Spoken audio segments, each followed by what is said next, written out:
Good morning, class 6th. Today we will start our chapter number 4, sorting materials into groups. It is on page number 26.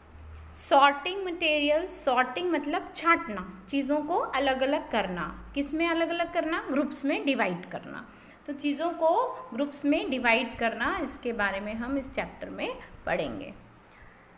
Objects around अस. अब हमारे आसपास कौन सी चीज़ें होती हैं? हमारे आसपास बहुत सारी चीज़ें होती हैं. फूड होता है, क्लोथ्स होते हैं, चेयर्स होते हैं, टेबल्स होते हैं, अलग अलग मटेरियल से बनी हुई चीज़ें होती हैं. We see around us a chair, a bullock cart, a cycle, cooking utensils, books, clothes, toys, water, stone and many other objects. बहुत सारी चीज़ें देखते हैं हम. बुलक कार्ट देखते हैं, हम चेयर देखते हैं, साइकिल देखते हैं, बर्तन देखते हैं, किताबें देखते हैं, कपड़े हैं, टॉयज़ हैं, वाटर है, बहुत सारी चीज़ें हैं. All these objects have different shapes, colors and uses. ये सारे ऑब्जेक्ट्स आपको अलग अलग दिखते हैं ना, अलग कलर के, अलग शेप के. इनके यूजेस भी अलग अलग होते हैं. हम किसी भी चीज़ को देखकर उसका नाम बता पाते हैं क्योंकि उसका एक डेफिनेट, एक अलग सा शेप है. Look around and identify objects that are round in shape. अब हम अगर अपने आसपास ऐसी चीज़ें देखें जो गोल हैं, राउंड शेप की हैं, तो हमारी इस लिस्ट में कितनी सारी चीज़ें आ सकती हैं. रबर का बॉल आ सकता है, फुटबॉल आ सकता है, कंचे आ सकते हैं, ग्लास मार्बल. इस तरह से हम अगर ये देखें कि ठीक है थोड़े से गोल भी हैं तो हम इसमें डाल देंगे हम राउंड वाली लिस्ट में. तो हम उसमें एप्पल, ऑरेंज, एक मटका जो होता है, घड़ा, ये सारी चीज़ें भी उसमें डाल सकते हैं. तो ऐसे हम एक लिस्ट बना सकते हैं राउंड ऑब्जेक्ट की. Suppose we are looking for objects that are edible. अब अगर हम इसमें ये देखें कि इनमें से कौन सी ऐसी चीज़ें हैं जो हम खा सकते हैं, तो उन्हें हम छांट कर एक अलग ग्रुप में कर सकते हैं कि ऐसी चीज़ें जो गोल होती हैं और जिन्हें हम खा सकते हैं, जो एडिबल होती हैं. तो इस तरह से हम उनकी एक अलग लिस्ट बना सकते हैं. This is called group.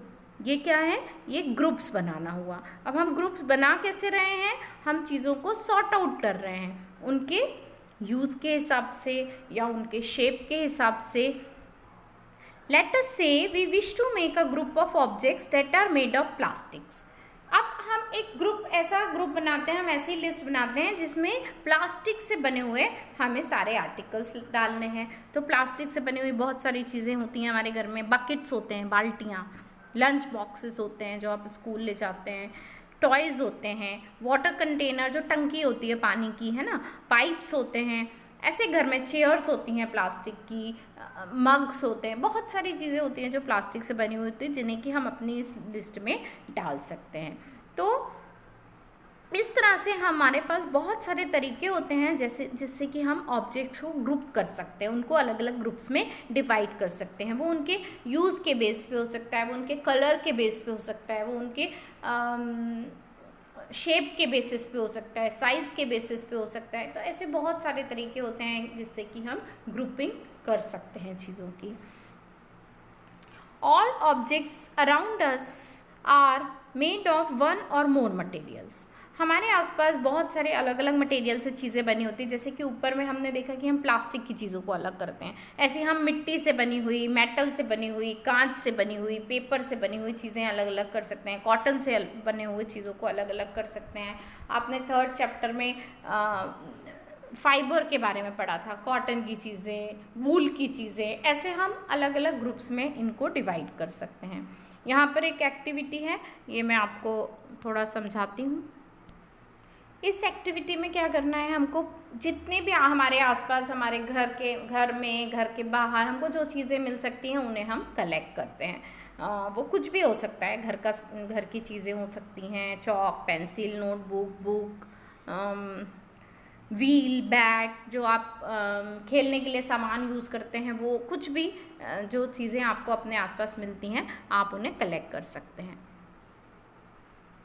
Then क्या करना है, इन चीज़ों को हमें ग्रुप करना है, सेपरेट करना है. ऐसी चीज़ें जो पेपर से बनी हैं और ऐसी चीज़ें जो वुड से बनी हैं. तो इस तरह हमारे पास 2 लिस्ट हो जाएंगी जिसमें एक में हमने पेपर से बनी हुई चीज़ों का नाम लिखा है, दूसरी में हमने वुड से बनी हुई चीज़ों का नाम लिखा है. Let us be little more systematic. अब हम और थोड़े से सिस्टमेटिक होते हैं। लिस्ट ऑल ऑब्जेक्ट, जो भी चीज़ें हमने सारी कलेक्ट की थी उनको हम इस तरह आइडेंटिफाई करते हैं कि ये पेपर से बनी है या मेटल से बनी है या वुड से बनी है या लेदर से बनी है या प्लास्टिक से बनी है, और उनको अलग अलग इस तरह से टेबल में कि प्लेट किन किन चीज़ों से बनी। हमारे पास स्टील की प्लेट भी होती है, कांच की भी होती है, प्लास्टिक की भी होती है ना। पत्तलें होती हैं जो कि लीफ से बनी होती हैं, तो ऐसे हो सकती हैं। पेन प्लास्टिक का भी होता है, कई पेन मेटल से भी बने होते हैं, स्टील वगैरह मटेरियल से, प्लास्टिक से तो होते ही हैं। तो इस तरह से हम अलग अलग ऑब्जेक्ट के को भी लिख सकते हैं कि वो किन किन मटेरियल से बन सकता है। तो ये सॉर्टिंग करना है, चीज़ों को सॉर्ट करना है, उनको छांटना है, अलग अलग ग्रुप्स में डिवाइड करना है।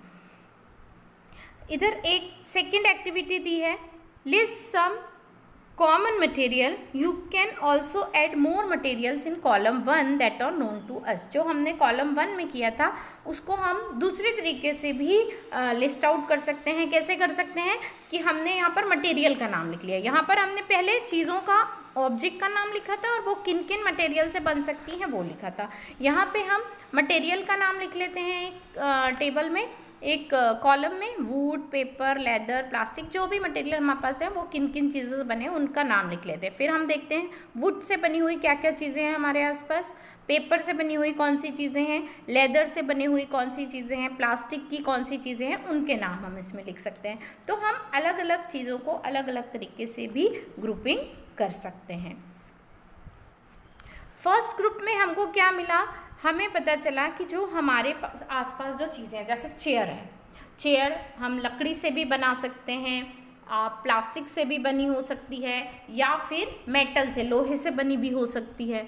प्लास्टिक की तो होती हैं, इसके अलावा नेट ऐसे बुन के भी बनी हो सकती है, तो वो मेटल और प्लास्टिक की मिक्स होती है। तो इस तरह एक ही चीज़ कई अलग अलग मटेरियल से बन सकती है। और दूसरे वाले टेबल से हमको क्या पता चलता है कि एक ही मटेरियल से नंबर ऑफ ऑब्जेक्ट्स बनाए जा सकते हैं। तो इस तरह से हमने सेम मटेरियल को दो तरह से ग्रुप किया।